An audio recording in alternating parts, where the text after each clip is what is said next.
conduites exemplaires, fait des héros sur le même vieux modèle que ceux-ci, avec tout ce qu'ils touchent. Pourtant, tout équilibre existant est remis en question chaque fois que des hommes inconnus essaient de vivre autrement. Mais toujours ce fut au loin. On l'apprend par les journaux, par les actualités. On reste à l'extérieur de ceci, comme devant un spectacle de plus. Nous en sommes séparés par notre propre non-intervention. C'est assez décevant quant à nous-mêmes.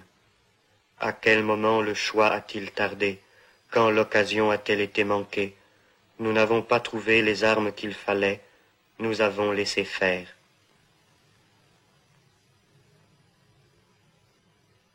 J'ai laissé faire le temps, j'ai laissé perdre ce qu'il fallait défendre.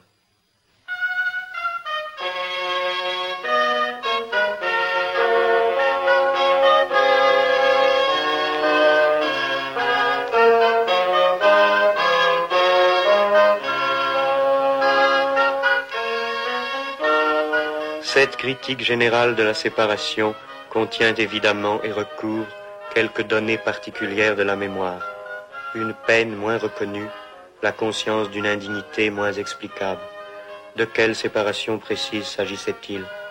Comme nous avons vécu vite, c'est à ce point de notre histoire irréfléchie que je nous revois. Tout ce qui concerne la sphère de la perte, c'est-à-dire aussi bien ce que j'ai perdu de moi-même, le temps passé, et la disparition, la fuite, et plus généralement l'écoulement des choses, et même au sens social dominant, au sens donc le plus vulgaire de l'emploi du temps, ce qui s'appelle le temps perdu, rencontre étrangement dans cette ancienne expression militaire en enfant perdu, rencontre la sphère de la découverte, de l'exploration d'un terrain inconnu, toutes les formes de la recherche, de l'aventure, de l'avant-garde. C'est à ce carrefour que nous nous sommes trouvés et perdus. Tout ceci, il faut en convenir, n'est pas clair. C'est un monologue d'ivrogne, tout à fait classique, avec ses allusions incompréhensibles et son débit fatigant, avec ses phrases vaines qui n'attendent pas de réponse et ses explications sentencieuses et ses silences.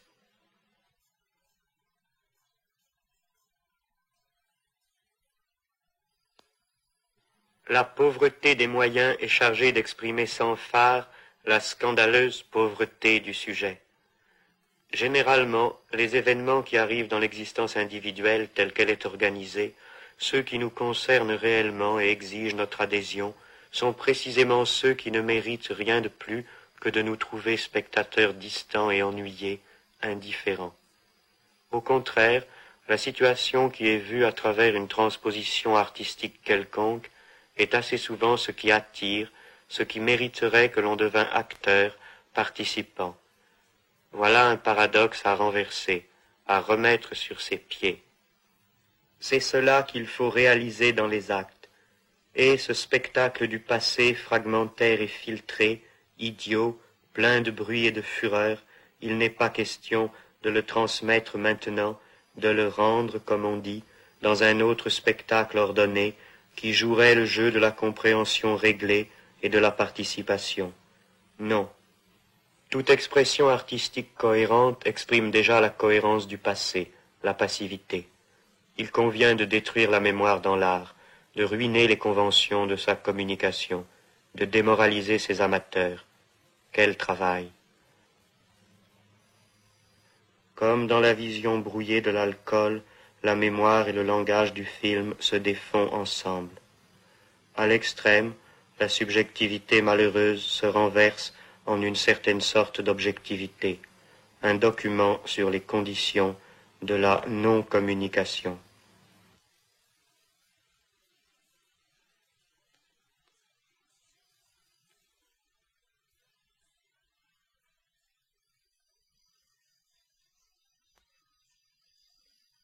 Par exemple, je ne parle pas d'elle.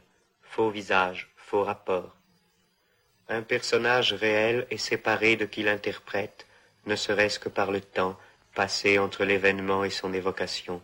par une distance qui grandira toujours, qui grandit en ce moment, comme l'expression conservée reste elle-même en tout cas séparée de ceux qui l'entendent, abstraitement et sans pouvoir sur elle.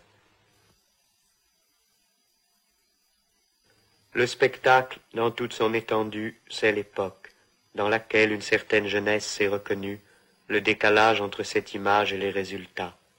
Quel aspect, quel goût, quel refus et quel projet la définissaient alors, et puis comment elle s'est avancée dans la vie courante.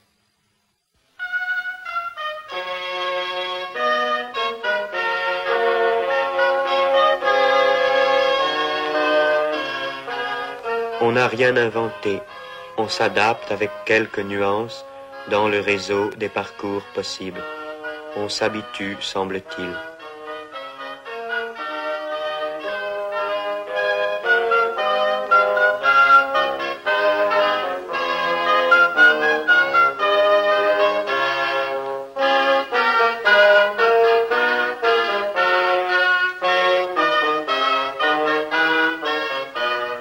Au retour d'une entreprise, toutes gens du monde ont moins de cœur qu'à l'aller.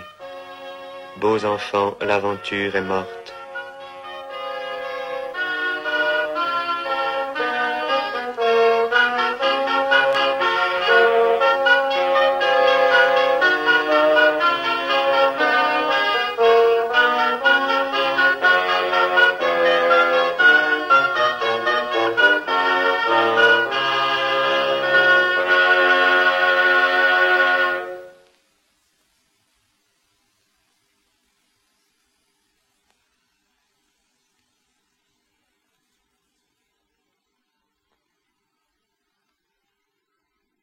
Qui résistera?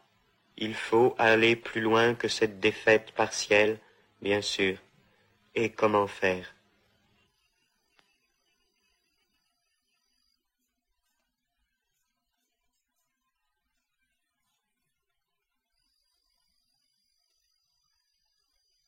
C'est un film qui s'interrompt mais ne s'achève pas.